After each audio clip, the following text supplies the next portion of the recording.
think it was like 9-3, and I think the first fight was 7-5. I think the first fight was 7-5. Whichever person you pick, I think it's 7-5. Mm-hmm. Well, I just don't like in the sense of boxing is once a guy loses, people are real quick to think that their career is over. But they like pick that for every sport, though. But they pick and choose that though. But like Muhammad Ali is, depending on how you see, is the greatest heavyweight. No, he has what 5 or 6 losses? Bro, from what I know, at least 5 or 6 losses. Like just because somebody loses, like Danny has 3 losses, it's not the end of the world for him. A lot of that is the argument is going to be. The argument is going to be is a lot of those losses happened in his Washington Wizards years. And you know well, wow, okay, I've seen that with with Thurman. Like people will go, okay, he lost to Pacquiao, and who cares anymore about him? Crazy? The thing we don't talk about Thurman, and like he literally only has 1 loss. I don't talk about Thurman because I don't like him. I don't like him either. But it's just a lot of times. But if somebody tried to tell me he's not top 5, I tell him to go eat a dick. Yeah, but it's because he's a talented fighter. You notice like they don't really bring him up. Like it's only Sean. It's always what? No, it's. I think here's the Errol, thing. I think he's definitely ahead of Danny Garcia. Well, clearly because he dragged him. And then some people barely have him over Sean. Because I've seen it like with Mikey. He lost to Earl Spence, and it was not a very good performance he did. Now people are just like, he's trash. Well, who has he fought since? He wasn't trash. Yeah. Okay. But everybody shits on him now. The other argument though that they can make for Mikey is that he had a super padded career for like his first 25 fights. Yeah, we're super padded. So who was he with? Well, he was like everybody has padded. Not everybody. We all know that. We all know Charlo's gonna eventually lose, and then they're gonna shit on him. If you're a top level prospect, yes, they will match make you favorably. But you still got to win. Because again, Lomachenko, fight number 2, against trash-ass Salido. Orlando headbutt. They do it to her too. Her lost 1 fight, and I don't know, nobody cares for him anymore. No. I thought her was trash when he was still undefeated. I had been saying I thought her was was trash. good. No, I thought he was trash. He has a good style. He didn't have a good. He was not a good bigger. He's just bigger than everybody. He's else. just good at walk. But this is gonna happen. No, he's entertaining as shit. I like this. I wanted to see him versus the bigger Charlo. I thought that fight would have been better than him versus the smaller Charlo. No, that would have ended fast. He would have finally been in a ring with somebody his size. That fight would have ended quick. Okay, but doesn't that intrigue you? Like he can't just sit there and bully you and walk you down. He's in the But the thing is, if I don't think you have any skill other than that you can bully somebody, okay. So if I think you only got 1 tool, I take that tool away. You're shit out of luck. Like if I don't think you can box at all, and it's been proven that he's not a very good boxer. You saw how trash he looked against a mid-level. It was a dude that was like C-level fighter. He was trying to outbox him. He didn't look good at all. I'm being generous. Yeah. C-level dude, and you tried to outbox him, and you were getting the piss beat out of you. And then you finally just had to go back to doing what you knew how to do, which is bullying motherfucker. Which fine. If that's your thing and that's what you know how to do, but just understand you're gonna get in the ring with a motherfucker your size or bigger eventually, and they can take that from you, and then it's just not. It'll be entertaining in the sense that somebody's getting knocked the fuck out. But I don't think it'll be a good fight. He fights a lot of the DMV's type style. A lot of their style is walk down and throw a lot of uppercuts.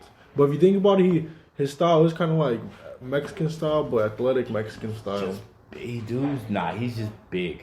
I know, but the way he fights is a Mexican style, but it's an athletic Mexican style. It's like, I'm going to go to you, but he's going to throw you like a lot of punches from different angles.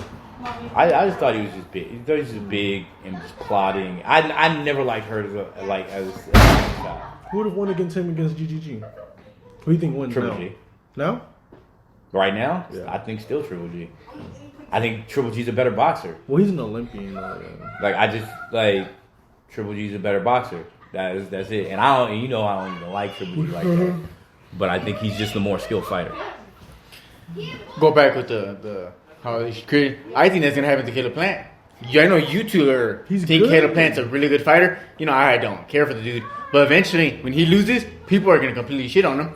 Same deal with Benavidez. He's going to lose eventually. And they're going to shit on him. Bro, if Ryan loses to Pacquiao, he's not going to get no leeway. He's going to get moved and talk shit about for a month straight. You know that, right? Yeah, but it's just... And then if Tank to me, that isn't right. I know, but then if Tank or like Devin fights... Eventually, when Tank happens, it's going to happen the same shit. No, but I'm saying, but if Devin and... So say, right... So but that's the thing. Here's the thing, though. If he fights Pacquiao or loses Pacquiao, Tank's not going to be interested in fighting him anymore. Because the whole Devin is the whole point in fighting him is exposing him. I don't think any of them dudes have any respect for Ryan as a fighter.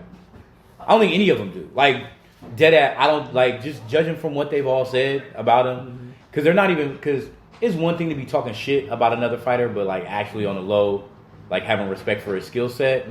And just openly being like, he's just not that good.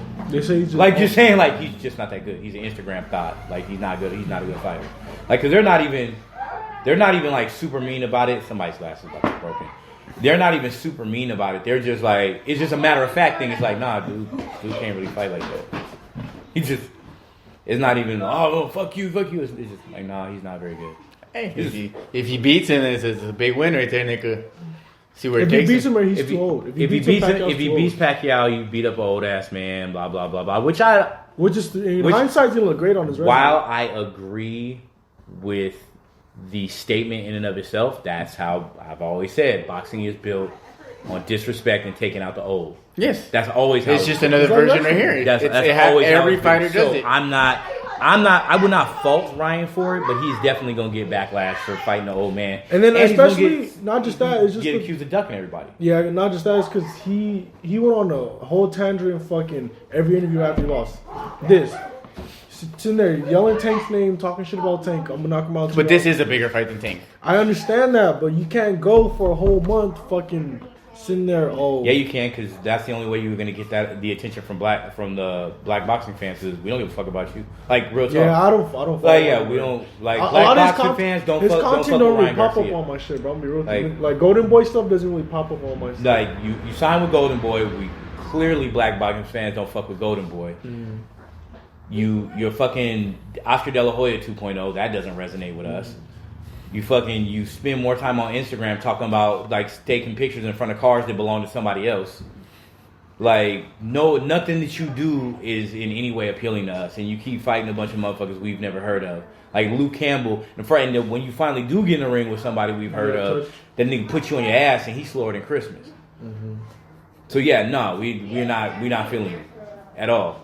Like we'll rock with Tiafimo before we rock with you. I don't know how Tiafimo Lopez is talking lately. What do you mean? What, saying foul shit? Saying every other interview is something different at least. About what? Oh no, he says some hoe shit. I'm not saying he don't say some hoe shit, but if I have my money and I can buy tickets to see Ryan Garcia fight or Teofimo Lopez fight, I'm going to go see Teofimo Lopez. That's what it is. There's gonna be a better card too. Putting the money where my mouth is. That's where I'm going. And I don't even really like Teofimo Lopez like that. You really like Top Rank, so it's for you to spend. I don't really fuck with that. Because I can't fucking stand Bob Arum. But it is what it is. Like when it comes down to making the decision, like of all of those dudes, I'll fucking watch Chris Colbert before I watch Ryan fucking Garcia. Which that would be a fun fight to watch. I think Chris could beat him. I'd rather see Chris Colbert fight Shakur. That would be a fight. That'd be a great fight, bro. I'd be down to see it, but that's fight. It would never happen, but it'd be amazing to watch. Who do you think wins? Oh, Shakur. You never seen Chris Colbert fight? No, not really. I've heard of him a lot, but you watch the Mexican fighters. You don't fight out of Eddie Reynoso's gym. I was about to say. Man, Robert Garcia. Hey, he was called Lil B-Hop for a reason. He's good. I thought the Lil B-Hop shit was corny, but I don't like Bernard Hopkins outside of the ring. I don't like Loved him as a fighter. Everything after that, I was like, you Uncle Ruckus ass nigga, you. I just can't. I can't fuck with him outside the ring. In the ring. Did you see what Devin was like? You gotta be truthful. I know he's your boy and he's with Golden Boy, but you gotta let me know who you think's gonna win, me or Ryan. And he didn't want to answer it. I was like, damn. Thank you. The fact that you didn't want to answer, that's like, thank you. That's the answer already. That tells you right there. That's like your girl coming up to you. Who's hotter, me or my sister? Hey, so we were supposed to go over to the club later, right? It's like, you ain't get no pussy for the next 3 weeks because you didn't answer the question, and that's an answer. That should be a very easy answer. Yeah, you lying your ass off. You better answer that shit right. Any hesitation will be met with bad things happening to you. I know your boy fights this weekend. What's his boy? Who? Caleb Plant. I'm watching it. It's on Fox. Free TV. Yeah, I'm good. Pass. Why not? I don't care to watch Caleb Plant. He's not fighting nobody. There's nothing else to watch. You know? Nah, I'm good. We did our top 5 middleweights of all time. I'm pretty sure you have this key. Who's your opinion? I thought it's either. Well, I put, depending how you want to see it, either 160. I put 160 and 168 together. No, I'm just putting 160. Okay, then who's the greatest 160 pounder of all time? To me, because there hasn't been a 60 pounder that just stays there. Most guys. Dre Ward. Andre Ward's not 160. He was at 160. Most of his career was at it's when on his successful career, the tough dude, just like Hopkins, he has the most offenses at 160, but his best years, the toughest dudes he fought, were 168 and 170. I'll go no order. I'll go Marvin Hagler. He fought a lot of dudes. You could say him. He had most of his career at 160. Sugar Ray has some good fights at 160, but I'm not gonna say him. There's a Sugar Ray you could put up there at 160, just not Sugar Ray Leonard. You're talking about Robinson. Yeah, he fought quite a bit at 160 and 160. Hold up. Because there's the Hopkins, James Toney, Roy Jones Jr. There's all those dudes over there. That's the thing, bro, 168 because most of Jones Jr. was 168, 175. No, his successful careers, yeah. Well, that's why I like. Bro, the 160 division, like growing up, it wasn't really like glorified. There wasn't all there like when it comes. It's never really been glorified. Yeah, it was. Hagler, Hearns, Robinson. Actually, I want to say Henry Armstrong held the belt at 162. I believe so. Because that's when he held because he held this shit over this insane stretch of weight classes. I think it was like 130 to 160. Yeah, he has one of the most or whatever. Yeah, because he had from 130 to 160 back when you didn't have the tweener divisions. So he had a 130, 120, 135, 147, and 160. At the same time, he had all 3 belts at the same time. I personally think still it's Roy. Ooh, Roy again. Not at 160. Because he just most of his. That's your greatest all time. 160. Well, see, when we did the list, I added 168. You have to because Hopkins and them. You can't add 168. Because it's a complete. Well, then it's a very small list. You can't. Hagler to me. Then it's Hagler. The jump from 160 to 168 is a lot. Like I said, then I would. It's 8 pounds, bro. It's a lot. I'll just go Hagler, but.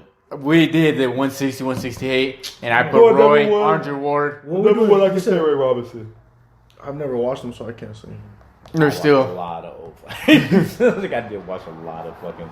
I watched way. Because Hopkins had a lot of defenses at 160. From what I believe, he has the record. I didn't watch his career. From what I believe, he had he has the record. The most. He has the record that they was trying to give. They was trying to give Triple G. But did he ever get close to it? Okay, they were trying to count his IBO defenses. Mm-hmm. The green belt? That's ugly. No, not. Yeah, the IBO, that's green. I don't fucking know. IBO's not even a major recognized belt, so I just wouldn't even know. I just wouldn't know. Chris Eubank was trying to say it was. It's not. Well, he was trying to say that because he had it. Because GGG he had it twice. You got it twice. That's why he was trying to say that. Well, I remember they were trying to build that up for a long time. The aspect he's catching up. They couldn't get linked up with a promoter that would pay him enough money. That's what that came down to. That's how the WBO became major. Because as recently as Lennox Lewis, the WBO was not considered recognized. Yeah, for a long time. But I still don't like that belt. That belt to me is like a top rank belt. It's ugly. It is a top rank belt. Every time I see that belt, all I think of it is a top rank. When I see that belt, I think of top rank and I think of Manny Pacquiao because that's the only belt. Yeah, because that's how they moved. And then all the WBCs, the IBFs are all on the PBC side. Quick Manny Pacquiao hate note. Manny Pacquiao is not the world champion at 8 different weight classes. He's a world champion at 6 different weight classes, which is still super fucking impressive. But it's 6, not 8. Because interim belts don't count, and the WBA regular belt doesn't count. And really, you want to get super funky about it, it's 5. Because having a 154 belt and you only ever fought at 152 shouldn't count either. Alright. But you know how people like to glorify that. But again, 6 is still fucking impressive. Charge it to the game. 6 is still fucking impressive. But a lot of people they'll count those. Yeah, charge it to the game. Because they count that with Canelo when he fought Fielding. Yeah, charge it to the game. They tried it. Am I going to personally count that one? No, but I know people count that with him. Charge it to the game. No, Fielding wasn't it wasn't Fielding, it was Smith that he fought at 150. He fought at the fucking stupid ass Canelo fight. He fought but they count that but the Fielding belt was an actual, it was one of the interim belts. Was it a regular belt? No, it wasn't. It was one of the interims. So they don't. So that's why a lot of people say, "Well, you didn't really fight." I honestly, he has it now, but at that current moment, I had no desire to